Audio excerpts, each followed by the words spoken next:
Hi, this is Jay Wilson, Game Director on Diablo 3. Today I'm going to tell you about a new feature we've added called Artisans. Artisans are special NPCs who help the player in his fight against Diablo by lending their skills as craftsmen. This is a concept of the blacksmith, the first artisan you'll encounter in Diablo 3. You don't start the game with access to artisans. You discover them on your journey through Sanctuary. The loyalty of these craftsmen is not given freely, it has to be earned.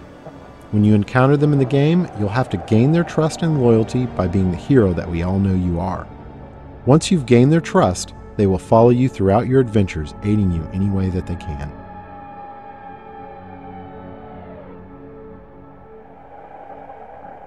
We knew we wanted to add a crafting system to Diablo 3, but we felt that the idea that the player would have a side job on top of the immediate pressure of saving the world didn't really fit the tone of a Diablo game. We also didn't want the player to have to spend a ton of time banging on an anvil when they should be out killing things. So instead, artisans will do the crafting for you. As you can see, the blacksmith has set up shop in New Tristram and is ready to help out. Artisans can act as a normal vendor, selling a variety of useful items and purchasing anything you don't want to keep in your bag. All artisans can also craft certain items, depending on the type of artisan. The blacksmith mostly focuses on weapons and some types of armor.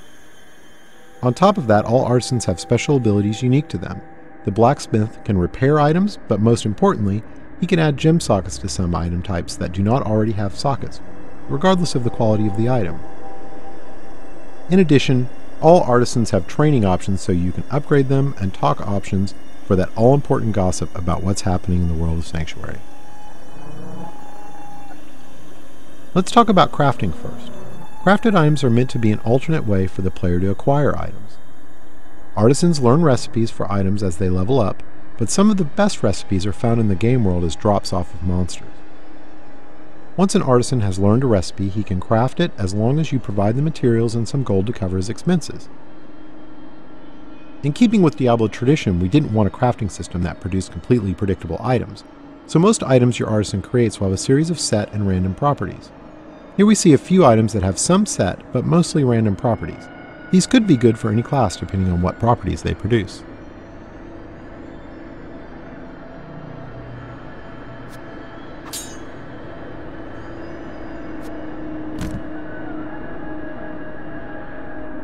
The main special skill of the blacksmith is his ability to add gem sockets to specific item types.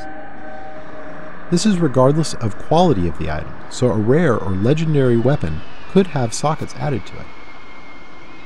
This allows gems to be used to a much greater degree in Diablo 3 than the previous games.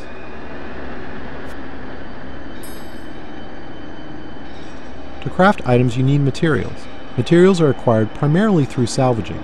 You can use a special artifact you acquire that allows you to break items down into materials that can be reused in the crafting process.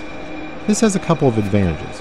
Less trips to the vendor to sell items because you can easily break them down while you're adventuring, and any items you don't need you can recycle in the hopes that they can be turned into something better. Artisans can be improved over time. The artisan does this by using crafting materials you provide him to train and practice. As you can see, once you've acquired the right materials, the upgrade process is quick. The goal here is to put the time investment into acquiring the materials you need through fighting monsters, not have you spend tons of time in town with your vendor. One of the great things about artisans is that they are visualized in the world. As you can see, now that the blacksmith has leveled up, the look of his shop has improved.